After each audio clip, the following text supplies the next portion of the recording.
Nós não estivemos juntos na semana passada, para nós foi um momento muito especial, nós que estivemos servindo naquele período, obrigada, com os jovens no retiro.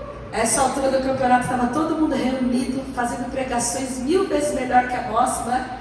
O Leandro depois falou, já tem pregador escalado aqui para as próximas semanas. Foi uma bênção muito grande o período que nós tivemos ali, momentos que o Senhor falou com a gente se divertiu. É uma bênção, uma oportunidade maravilhosa ter uma comunidade como essa, que pode propiciar para esses jovens e para nós que estamos servindo momentos como que nós tivemos ali. Mas nós sentimos falta, né? A gente sente muita falta de estar aqui, a gente sente saudade dos irmãos, então é também uma bênção a gente poder retornar. E para quem não está acompanhando, nós começamos há algumas semanas um estudo, uma série sobre o fruto do Espírito, sobre essa ação do Espírito Santo na nossa vida que gera transformação. O nome dessa transformação em Gálatas é dado como fruto, como um produto. O fruto é o produto da ação do Espírito Santo nas nossas vidas. Então cada semana a gente se debruça em cima de uma dessas qualidades que é gerada pelo Espírito Santo em nós, para que a gente possa fazer um tipo de checklist. Porque se a ação do Espírito Santo em nós, e ela vai se manifestar em diversas qualidades, nós precisamos, nós que somos aqueles que estamos sendo transformados pela palavra de Deus, analisar a palavra e falar, isso é vida em mim, isso é uma realidade em mim. Eu tenho aprendido de Deus a estender o reino de Deus dessa maneira na minha vida. Essa qualidade pode ser vista, essa qualidade é conhecida, é uma marca de Deus na minha vida, ou ainda é algo que o Espírito Santo vai gerar no meu coração. Eu tenho que abrir o meu coração, ter um arrependimento, me encontrar diante de um dependente da ação de Deus, para que então o Espírito Santo gere esse fruto em mim. É um questionamento, é uma confrontação, e para nós que já preparamos, já é um movimento do Espírito Santo durante todo o período em que nós estamos vendo essa palavra. E hoje nós vamos falar sobre paciência. O fruto do Espírito é paciência. E quando nós estamos falando do fruto do Espírito, então, para que você saiba do que e onde nós estamos falando de Gálatas 5, no versículo 22 e 23, que fala que o fruto do Espírito é amor, alegria, paz, paciência. Na sua versão, talvez esteja escrito longanimidade. Longanimidade, ter um longo ânimo, ser longânimo. E nós entendemos que é o fruto do Espírito que vem a partir da obra do Espírito Santo na nossa vida, que vai nos fornecer essa paciência. Quando nós falamos de paciência aqui, nós estamos falando de um atributo seu natural. Nós sabemos que naturalmente, dentro do nosso chip, da nossa personalidade, existem umas pessoas mais pacientes do que as outras. Não é sobre isso que nós estamos falando. Obviamente que a dificuldade daquele que não é naturalmente paciente vai ser um pouco maior, vai demandar um pouco mais de renúncia, de expressão de arrependimento diante de Deus. Mas nós estamos falando de algo que é gerado pelo Espírito Santo, que vem dele como uma evidência da vida de Deus em nós.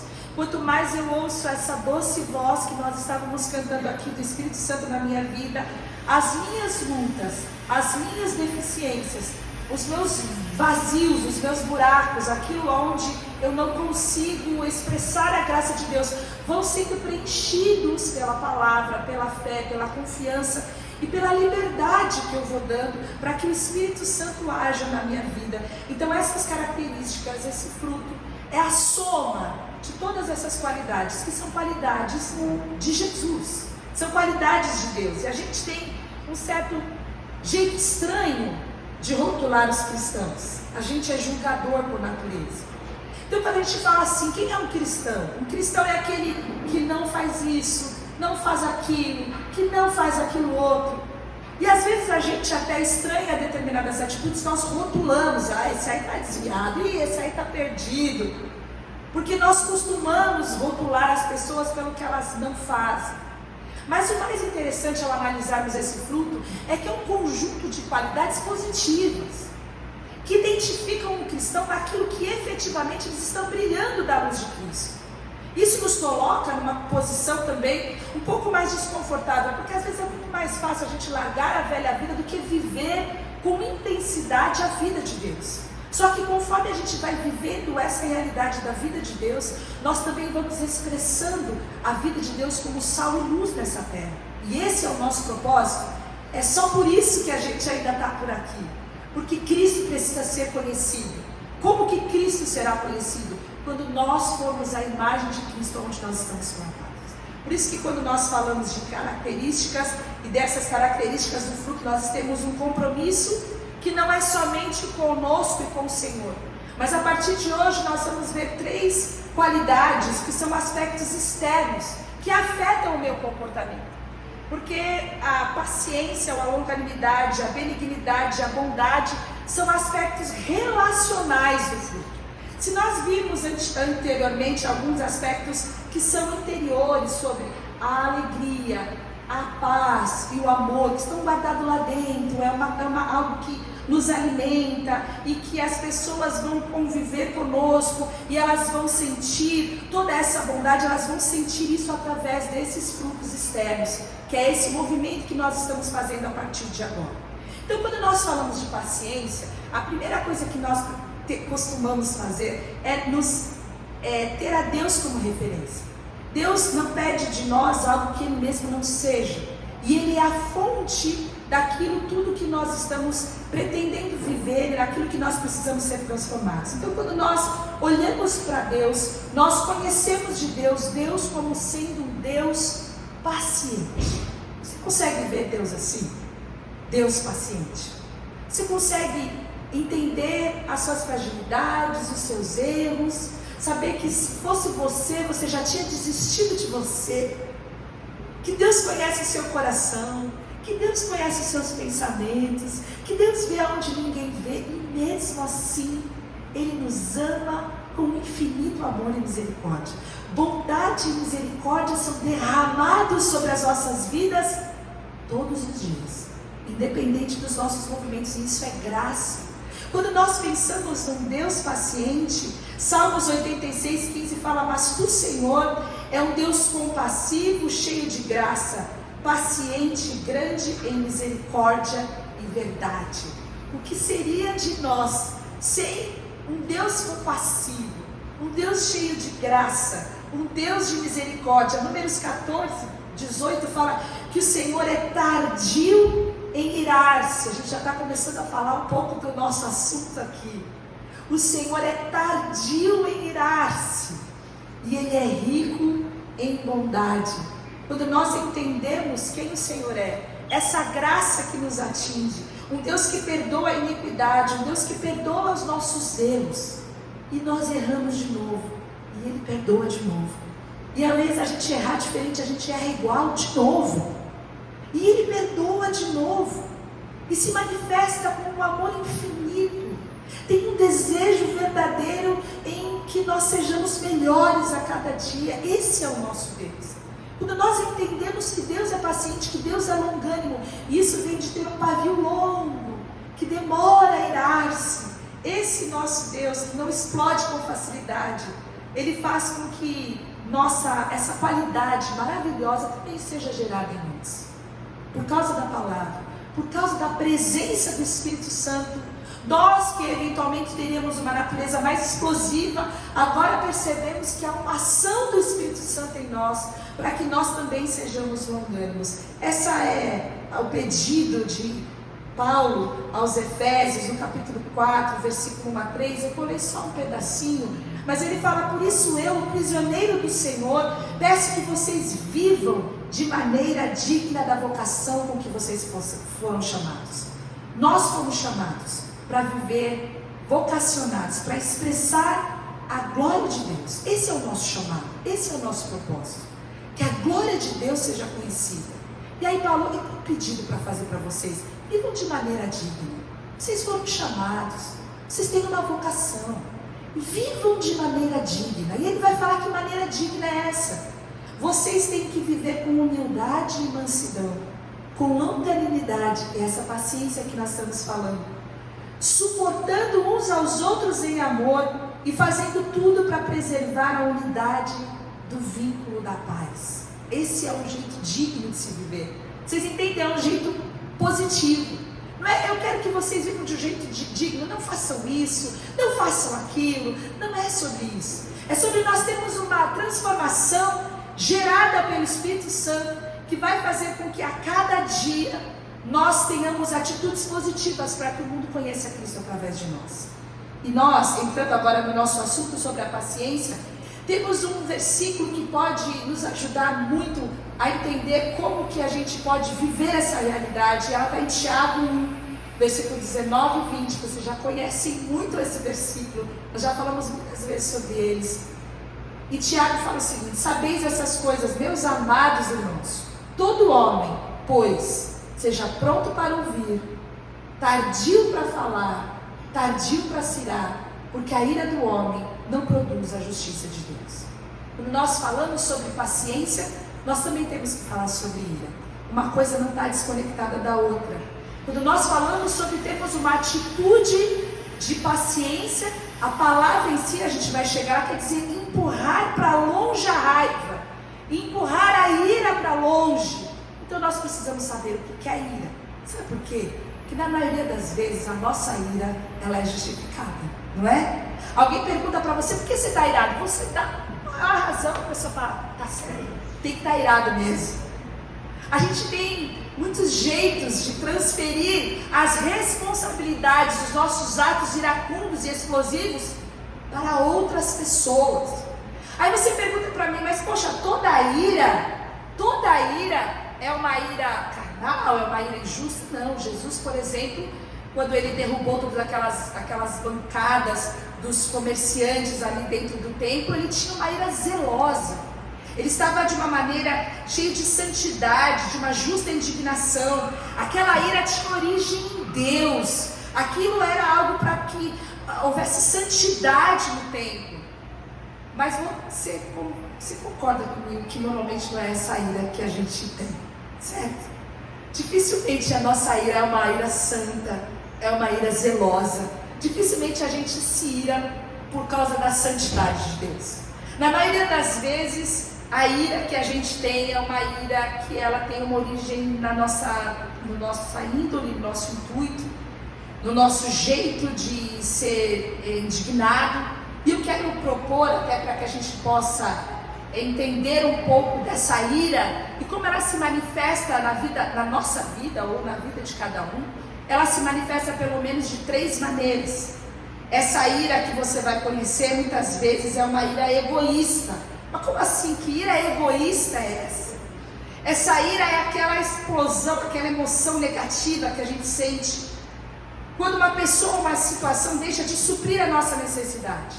Quando algo acontece que impede a gente de realizar alguma coisa que a gente deseja, quando a nossa expectativa é frustrada, aí o nosso eu grita: como assim? Quem é você? O que você pensa que você está fazendo? Sai da minha frente, porque eu sou mais importante. Eu quero que a minha vontade aconteça aqui. Você está me frustrando, você está me impedindo. Essa é a ira mais primária. Essa é a ira que a gente vê nos bebezinhos, quando um arranca a chupetinha do outro, ou quando um chega primeiro no colo da tia, como a Luísa às vezes faz os vídeos. Aquela ira que é uma ira que nasce já no coração da gente, algo que está lá no chip, faz parte da natureza humana. É a ira que faz que a gente chore, grite, aprende a fazer birra, morde, puxa o cabelo, e acontece que às vezes a gente cresce e a gente continua fazendo isso, mordendo, fazendo birra e doido para puxar o cabelo. A gente não faz com que essa ira que é primária seja amadurecida e esse sentimento seja amadurecido nos nossos corações. E nessa hora, ao invés da gente entender que a gente está aqui para servir e que a gente não deve se considerar superior às outras pessoas, a gente é incapaz de esvaziar as nossas prerrogativas e deixar com que o outro seja servido. Nesse momento, essa ira, ela é uma manifestação de pecado na nossa vida. Quando nós iramos e quando nós ofendemos alguém, nós estamos pecando. Existem formas de nós nos irarmos sem pecarmos, mas quando ela explode, ela machuca, e ela violenta a integridade, ou a alma, ou o pensamento ou a imagem de uma outra pessoa, isso é pecado, irmãos. Isso não é só uma explosão de ira, isso é pecado. E a palavra de Deus, então, vai nos ajudar a tratar com a ira egoísta, um versículo também muito conhecido de Filipenses 2, versículos 3 a 5, fala o seguinte: nada façam por ambição egoísta ou por vaidade, mas humildemente considerem os outros superiores a vocês mesmos, cuidando cada um não somente do que é próprio interesse, dos seus próprios interesses, mas também dos interesses dos outros. Seja o modo de pensar de vocês o mesmo de Cristo Jesus. E aí você pode pensar: Jesus nessa situação ficaria irado com isso? Qual seria a conduta de Jesus se ele estivesse sendo violado em suas prerrogativas, como eu estou sendo aqui? Porque muitas vezes a nossa ira é considerada por nós ira justa. Aí a gente olha para Jesus, que sendo em forma de Deus, ele não teve por usurpação ser igual a Deus, mas ele se esvaziou de si mesmo. Ele tinha todo o poder e toda a autoridade para se defender. E eu duvido que tivesse alguém com um argumento melhor do que Jesus para se salvar da cruz. Mas ele não abriu a boca. Então, quando nós aprendermos a ser como Jesus, nós entendermos que muitas vezes a gente vai ter que se esvaziar das nossas prerrogativas.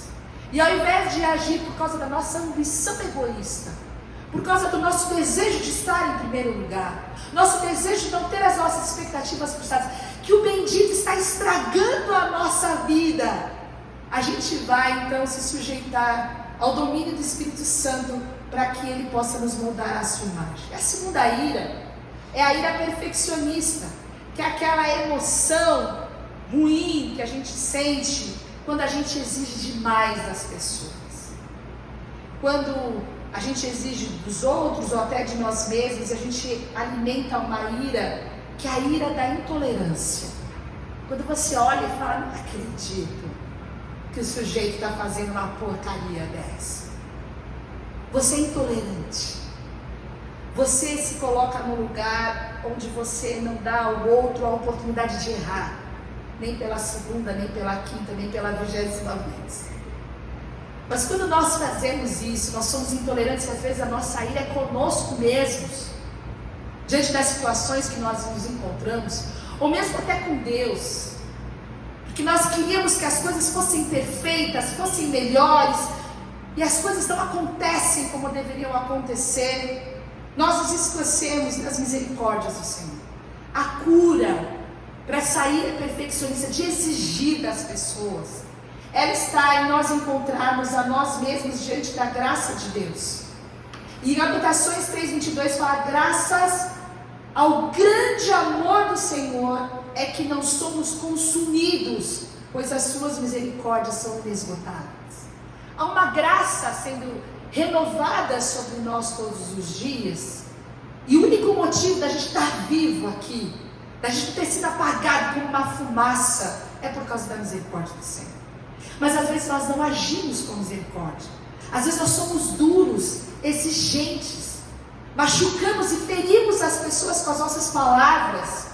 O nosso perfeccionismo, que faz com que as coisas sejam mais importantes do que as pessoas. Mas a cura para nós é entendermos o nosso lugar de graça, de misericórdia e da bondade de Deus. E a última ira, que algumas vezes se manifesta nas nossas vidas, é a ira suspeitosa.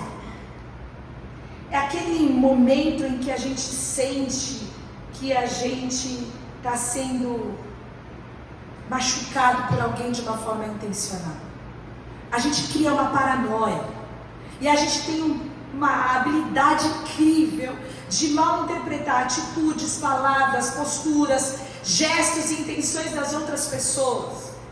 A pessoa não te cumprimenta e você fala: está me evitando. Não passa pela sua cabeça, por exemplo, que a pessoa não te viu, ou que ela não podia falar com você naquele momento. E nós vamos alimentando e resguardando sentimentos tão ruins com relação a outras pessoas. Nós julgamos, nós nos ofendemos.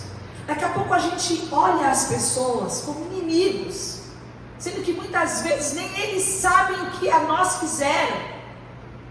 Essa conduta suspeitosa, é algo que impede que amizades profundas sejam enraizadas.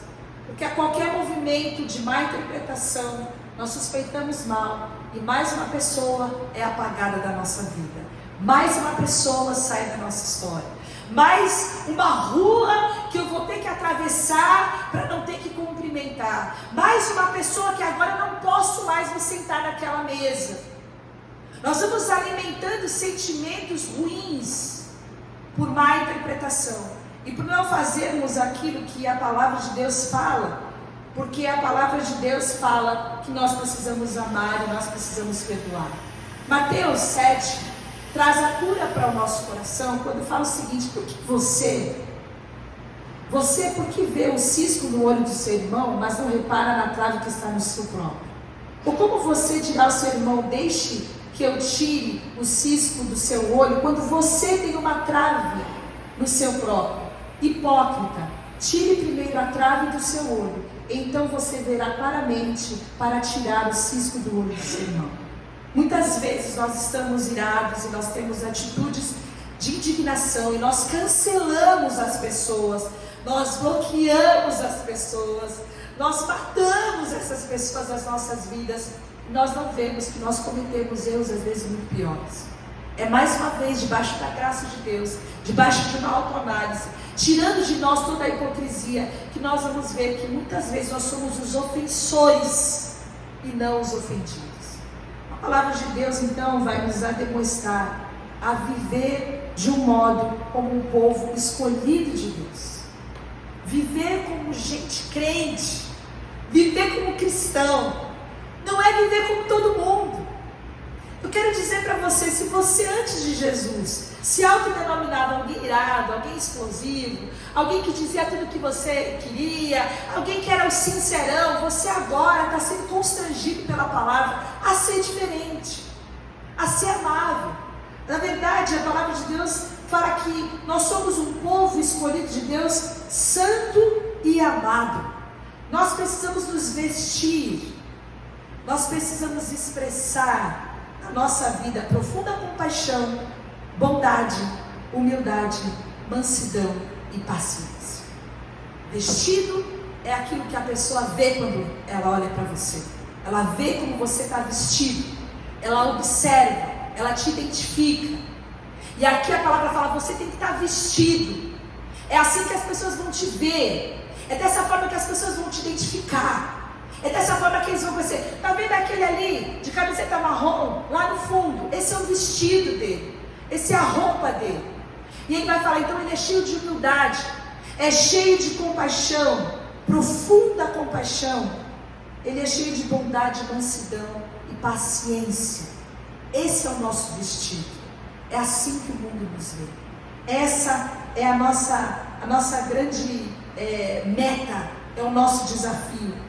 E quando nós entendemos isso, que estamos vestidos de paciência, nós entramos então em confronto com a nossa natureza humana. Porque assim como estão elencados nos versículos 22 e 23, aqueles que são as qualidades do fruto do Espírito, nos versículos anteriores, Paulo também faz uma radiografia assim do que a alma humana sem Deus. E no versículo 20, ele fala que uma pessoa sem Deus, ela é cheia de ódio, de discórdia, de ciúme, de acessos de raiva, de ambição egoísta, de dissensões e de facções. Aí você tem duas colunas onde você vai se encaixar. Onde você se colocaria hoje?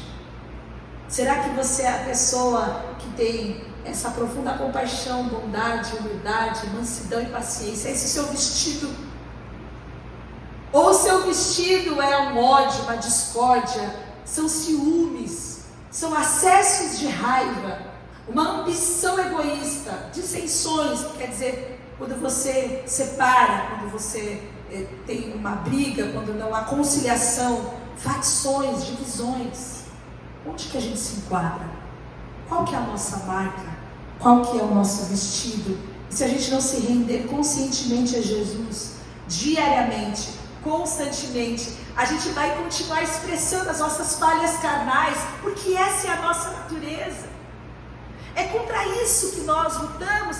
E aí quem vai dizer isso é o próprio Gálatas, fala, existe uma luta, existe um confronto entre a carne e o espírito, os dois se opõem um ao outro para vocês não fazerem o que vocês querem.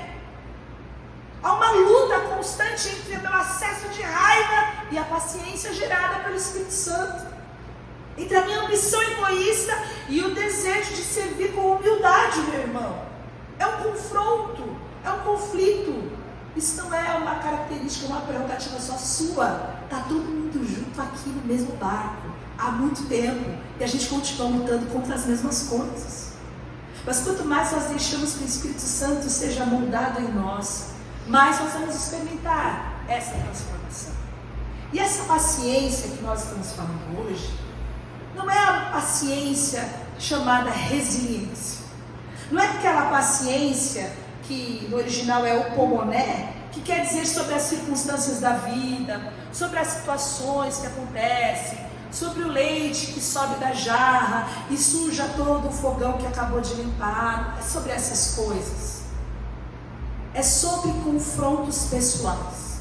Nós estamos falando sobre problemas que nós temos que tratar com pessoas, ser paciente com pessoas. É esse a origem dessa palavra, que é macrotomia, que vem de onde vem a paciência ou a longanimidade. É a tolerância que suporta injúrias e aceita situações de irritação ou dor. Eu vou aceitar, eu vou tolerar, eu vou flexionar, eu vou sofrer a injustiça, como diz a palavra, eu vou ser paciente, eu vou empurrar a ira para longe. Quando nós entendemos sobre isso, e a palavra que nós temos aqui, macro, que significa grande, e túmia, que está relacionado à raiva.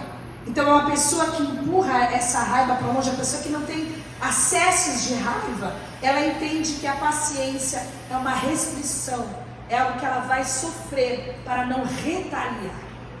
Eu vou absorver para não retaliar. Tudo que foi dito pra gente, tudo que foi feito pra gente, tudo que não foi feito pra gente, as coisas que deveriam acontecer, as ofensas que nós recebemos, não importa quão grave, não importa quão difícil que tenha tido, se nós estivermos andando no Espírito, nós somos impulsionados pelo Espírito a empurrar essa raiva para longe e não sermos dominados por esse acesso que pode destruir relacionamentos, pode destruir casamentos, pode destruir grandes amizades, pode destruir relacionamento entre irmãos. A ira destrói, mas a paciência pode gerar pontes de amor e pontes de reconciliação. Quando nós olhamos para Jesus, quando nós olhamos para Deus, como nós já vimos, sabemos que Ele é tardio em se irar. Ele é aquele que traz uma resposta branda. No momento de ofensa, cheio de raiva, cheio de indignação, o Senhor perdoa, o Senhor permanece, o Senhor derrama graça, o Senhor derrama misericórdia. E se você pensar num Deus santo, que nós temos o nosso padrão, né? O que é o certo e o que é errado. E dependendo do teu padrão, aquilo vai te ofender mais ou menos. Você vai ser mais ou menos tendencioso a se irar. Pensa num Deus santo. Santo, santo, santo. Imagina o que são as nossas transgressões para Deus.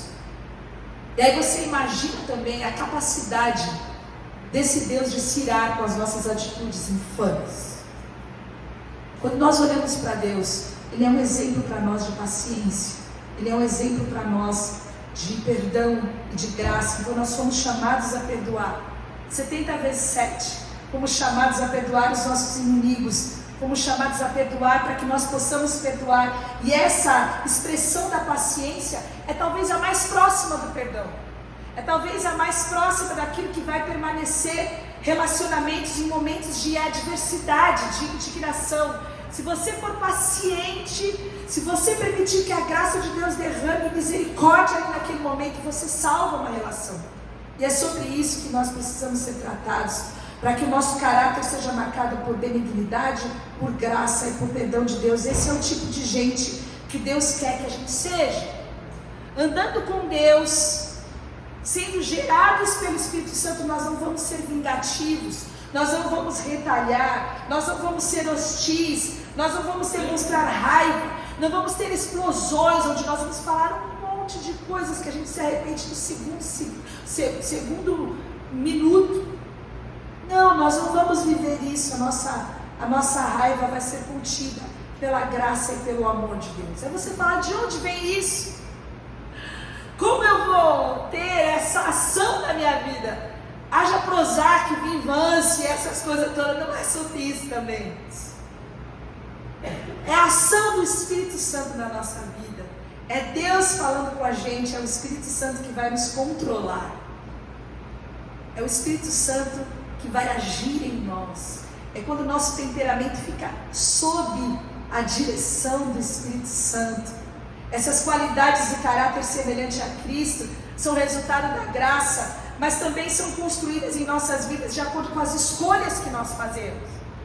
Você precisa decidir que você quer ser parecido com Jesus. Você precisa decidir que você vai parar de se justificar suas atitudes, o seu jeito, a sua personalidade, a sua origem. Na minha casa era assim, é desse jeito que eu fui criado. E você vai entender que há uma nova possibilidade em Cristo, nós temos uma nova chance.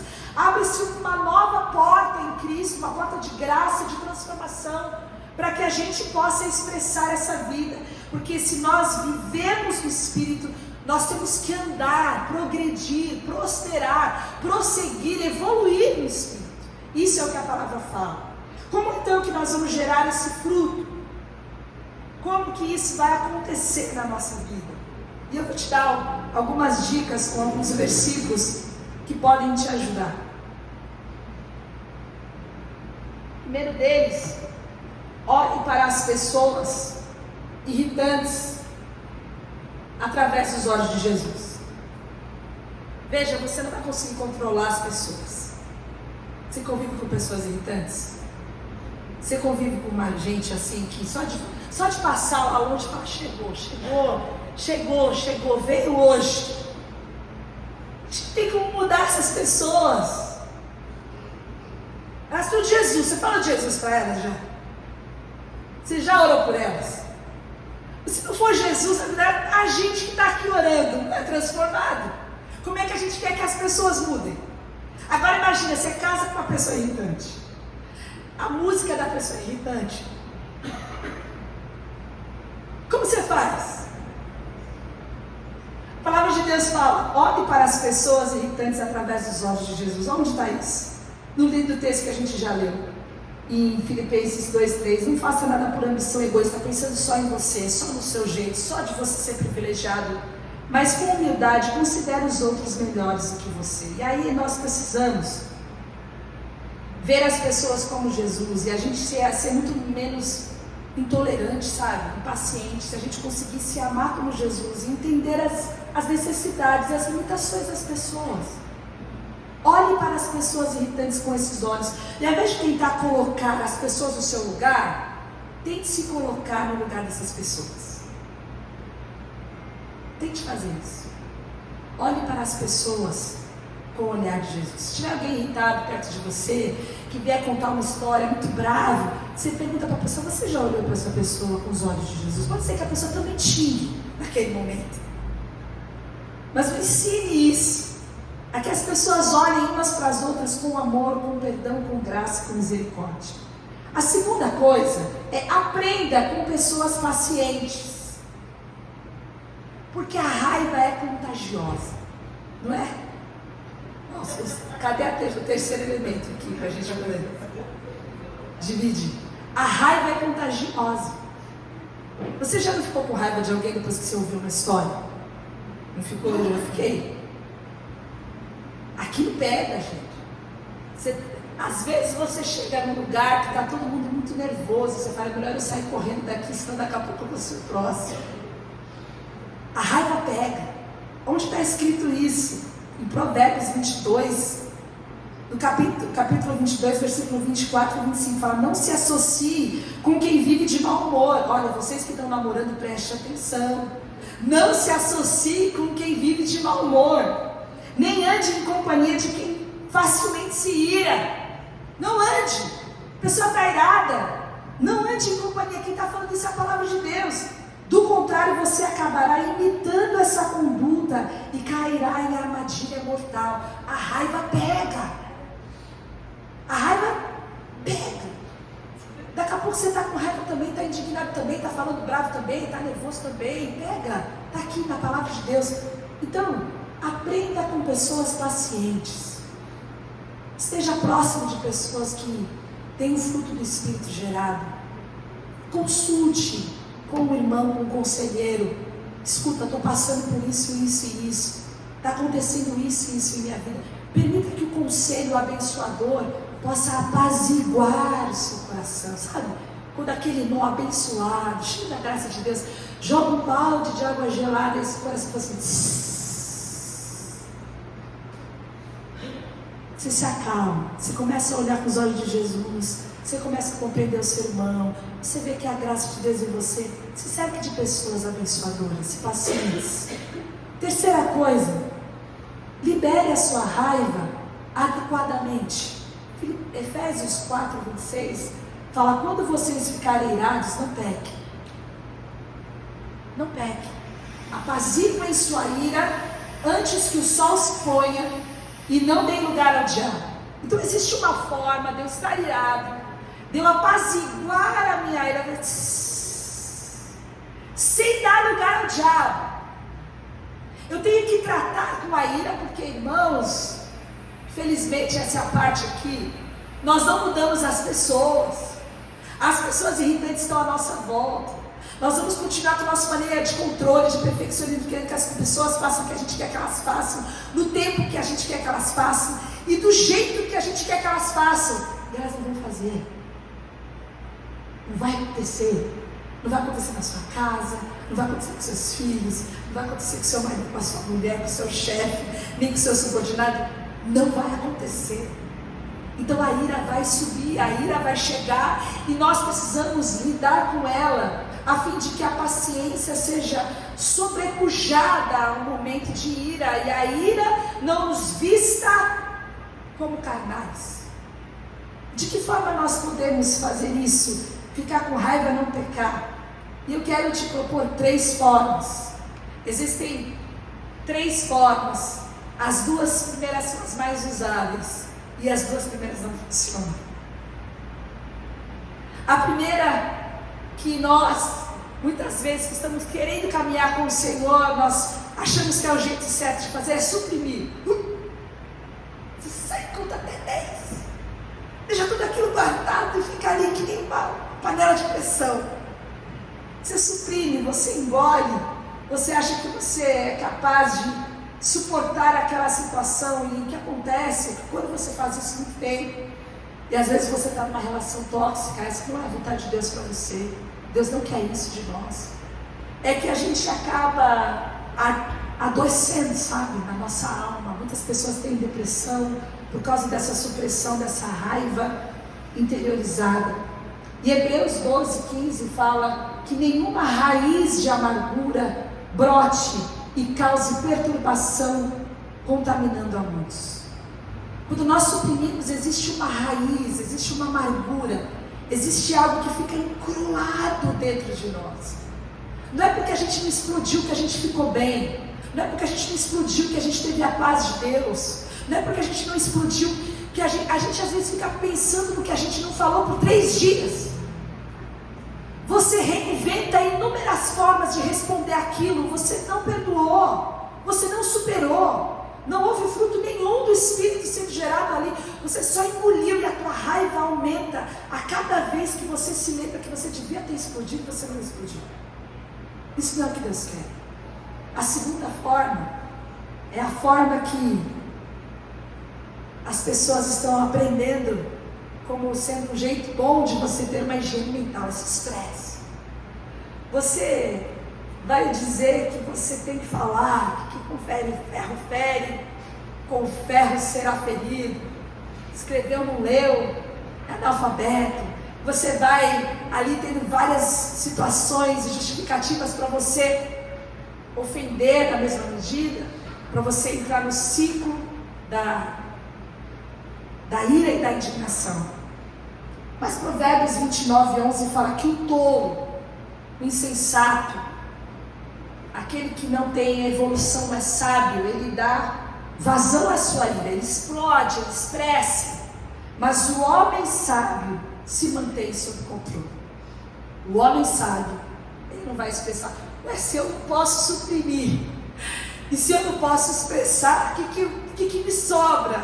O que me resta? E aí a palavra de Deus nos ensina a confessar. Confessar, verbalizar, falar. Você, com raiva, admitir para si mesmo, admitir para Deus, reconhecer que você está indignado e está prestes a dar lugar ao diabo, pode te ajudar em primeiro lugar a ser controlado pelo Espírito Santo. Mas se possível, e nós estamos falando de vários tipos de relacionamento, mas aqueles em que nós de fato temos um relacionamento com as pessoas, converse com as pessoas, verbalize para as pessoas, fale sobre os seus sentimentos, fale sobre a sua ferida, perdoe, reconheça que você está virado, que você está sendo frustrado, reconheça diante de Deus e promova a edificação. Nós não fazemos isso. A palavra de Deus fala que nós precisamos seguir a verdade em amor, se a gente quiser crescer naquele que é a nossa cabeça, Cristo. Como que nós vamos crescer em Cristo? Quando a gente seguir em amor, mas seguir a verdade. Você tem o direito e o dever de compartilhar com as pessoas as suas indignações, desde que seja em amor. Pode ser que você não consiga fazer imediatamente agora, porque você está muito irado. Então você vai pedir ao Espírito Santo que por a sua graça te controle, para que você tenha essa conversa, e você verbalize, você confesse, e você fale a verdade, e que você seja sincero, que essa possibilidade de comunicação traga cura nos relacionamentos. Nós não precisamos aceitar o acesso de ira dos outros, que nos ofendem, que nos machucam, que nos magoam, porque a expressão de violência, a expressão verbal é muitas vezes uma violência na nossa alma, e às vezes nós vamos nos adaptando a esse tipo de tratamento, e eu vou dizer para vocês, irmãos, não melhora. Quando a gente permite que as ofensas, os acessos de ira entrem no nosso casamento, isso não sai nunca mais. Nós não podemos permitir essa invasão de xingamentos, de acessos de ira, de ofensa. Quando nós permitimos isso nos nossos relacionamentos de amizade, sermos ofendidos e ofendermos, isso não sai nunca mais. Vamos elevar o nível do nosso relacionamento ao patamar de Cristo, a sermos amáveis, mesmo irados, a nos sujeitarmos e entendermos que os outros são mais importantes do que nós. Quando nós entendemos isso, nós estamos um pouco mais perto de viver a verdadeira vida de Deus. O quarto, e o pessoal do grupo vai se lembrar disso, prepare-se para passar por momentos difíceis. Tiago 1,3 fala: sabendo que a prova da vossa fé opera a paciência. A sua fé vai ser provada através da paciência. Vai. Então, se você quiser viver com Deus, se você fala: Senhor, eis-me aqui, eu quero te ouvir, eis-me aqui, eu quero te sentir, vai vir uma situação para provar a sua fé, para ver se você já está pronto para se vestir de paciência, de mansidão, de humildade, ou se você ainda precisa buscar mais o controle que vem do Espírito Santo. E eu brinco isso, porque a gente nessa semana, algumas semanas atrás, acho que mês passado, que a gente viu juntos isso no grupo, eu falei: prepare-se para viver momentos difíceis. Foi a semana que o povo tinha que distribuir paciência para tudo quanto é lado. Não foi fácil, cada um tinha um testemunho para dar. Então, se você fizer essa oração: Senhor, me torna paciente, esteja preparado para que o fruto seja gerado na sua vida. Aquelas pessoas irritantes que passam lá longe vão vir falar com você. Esteja preparado para que a sua vida seja uma imagem de Cristo. Esteja pronto. Quando eu falo esteja preparado, seja corajoso. Clame ao Senhor, busque transformação. Fale para o Senhor, eu não posso, eu não tenho esse recurso, isso não é natural para mim, isso é tudo uma loucura para mim. Eu quero xingar todo mundo o dia inteiro. Esse é o meu estado normal. Permita que o Espírito Santo transforme o seu coração, porque essa é a verdade de Deus. Se Ele é paciente, Ele quer que a gente seja a imagem de Cristo, o Espírito Santo vai gerar isso no nosso coração. E por último, irmãos, e talvez o mais importante de todos, é confie na ajuda de Deus. Eu vou reiterar o que nós temos falado todas as semanas. Não é sobre um esforço que nós vamos fazer. A determinação precisa vir do nosso coração, porque é uma cooperação com a vontade de Deus. Mas é sobre o quanto nós vamos nos sujeitar à vontade de Deus. Porque quem vai gerar o fruto do nosso coração é o Espírito Santo. É o quanto eu vou ser obediente ao comando do Espírito Santo.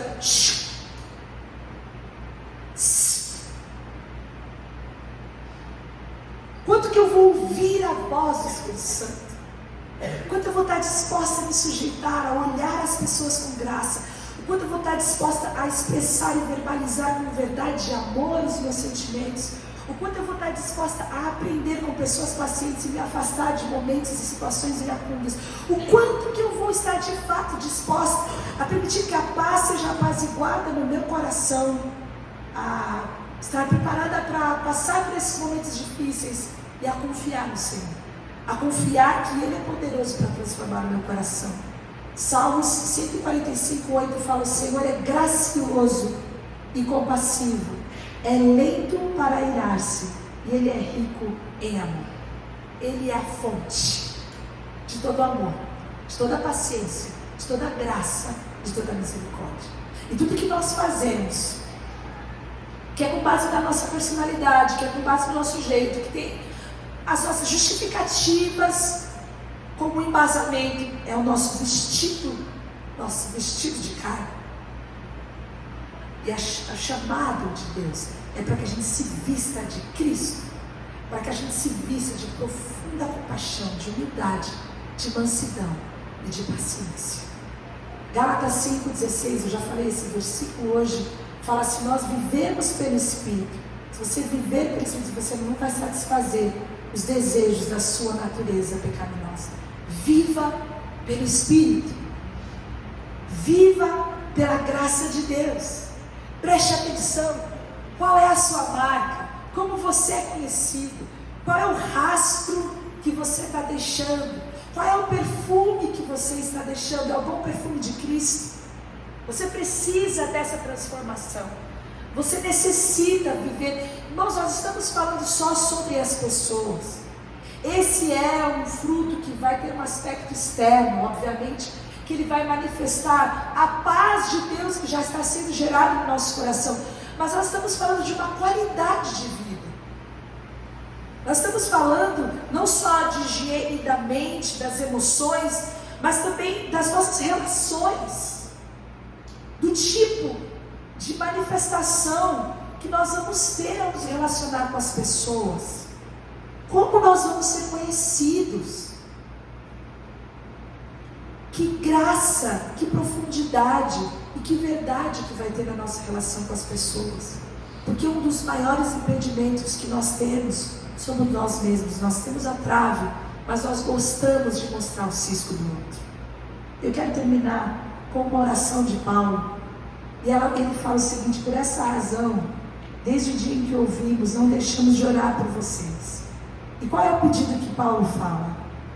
Ele fala para Deus o seguinte: que vocês sejam cheios do pleno conhecimento da vontade de Deus. Conhecer a vontade de Deus. É isso que nós estamos fazendo aqui. É isso que você faz no seu devocional. É isso que você faz quando você compra um livro e Deus começa a falar algumas coisas mais profundas com você. Você está conhecendo a vontade de Deus. O Espírito Santo está aplicando aquela verdade no seu coração. Aí você fala: essa é a vontade de Deus.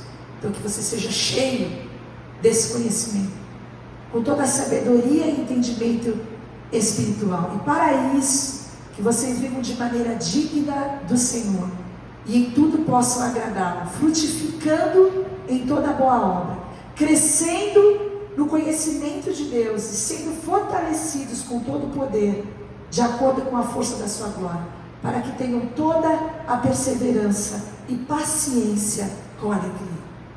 Paciência com alegria. Não é paciência com frustração, não é paciência com indignação, não é paciência misturada com uma ira reprimida e suprimida. É a paciência com alegria, como fruto do poder de Deus que vai nos fortalecer de acordo com a força da glória de Deus. É a ação de Deus, irmãos. Você vai ler todo o Evangelho e você vai sempre ler e perceber que é uma ação de Deus na nossa vida. Não é sobre nós, não é sobre o nosso esforço, não é somente sobre o nosso empenho, mas é o quanto que nós deixamos que o Espírito Santo reine em nós e fale ao nosso coração enquanto nós ouvimos essa voz. Você quer ser paciente? Você tem dificuldade às vezes, ou tem dificuldade sempre? Você entende que é muito mais fácil a gente se expressar carnalmente do que a gente se expressar de modo digno da nossa vocação, porque não é natural. Exige renúncia, exige arrependimento e exige transformação. E enquanto nós nos dedicarmos, irmãos, e nós podemos fazer isso através das orações, talvez você possa fazer um jejum. O jejum ajuda a colocar a carne no lugar dela, porque ela vai falar assim: estou com fome, estou com fome, estou com fome, estou com fome. E aí você vai falar: você tem fome, mas agora não é hora de comer, é hora de orar. O jejum ajuda a gente a fazer esse controle da carne. É para isso que serve. Não é para você ganhar emprego novo, não é para você ganhar carro novo, não é para você arrumar uma namorada, não é para esse jejum, não. Jejum é para você controlar a carne, colocar a carne no lugar dela, que é debaixo do governo do Espírito Santo. Talvez seja o momento, se você realmente tem dificuldade de ter essa alegria, de viver esse amor, de sentir a paz de Deus, estar em paz com Deus, estar em paz com o outro, e de ser paciente. Se isso é o motivo, eu estimulo você que faça isso.